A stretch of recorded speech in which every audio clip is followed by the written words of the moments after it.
West here, reporting from Houston, Texas for Climate Desk. Now, one of the biggest uncertainties in climate science right now is the role of clouds. What better way to work that part out than flying right through them? That's what NASA scientists aboard this airplane think. Welcome to NASA's biggest airborne laboratory. You're coming with us today on an 8-hour NASA flight mission. When you read these big IPCC climate assessments, what's the biggest uncertainty? There's two, right?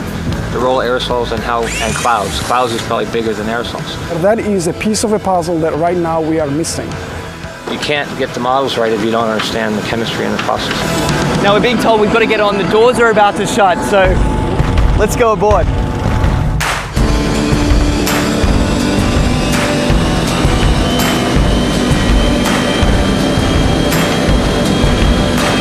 Every time you turn on the weather, every time you hear a climate change prediction, that information has to come from somewhere. And it starts by getting sucked out of the air from planes like this.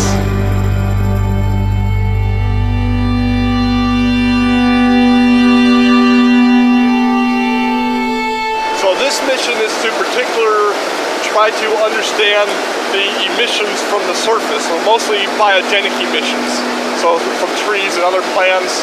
Right now we're flying to our very first part of this experiment on the DC-8.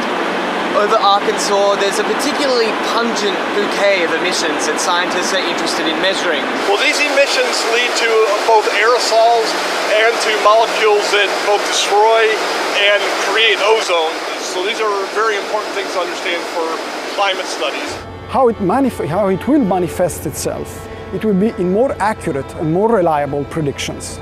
So what we're doing is taking a series of flyovers, each at a different level of the atmosphere, scooping up those emissions, testing them, and hopefully scientists are going to see exactly what's in this column of air all the way up. The data that we collect in one flight can keep busy 60 scientists and students for 3 years, 4 years. We're still studying data from data collected 20 years ago. In fact, this particular mission today is its most heavily equipped in its nearly 30 years of service.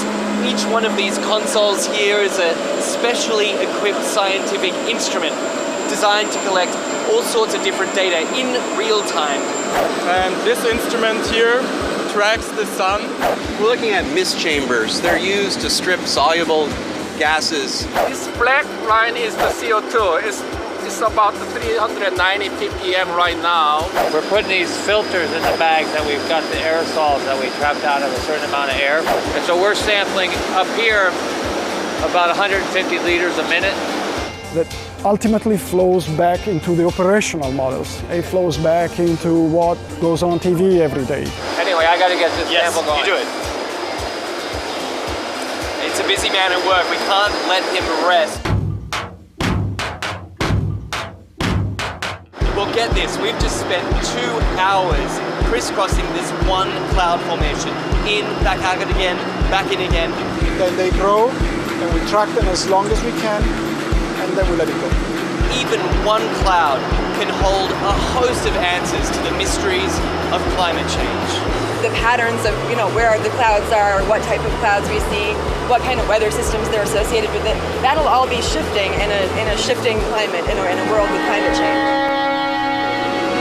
Then the big spark is when we actually get the meat on the grill. And then it will be some time to process it.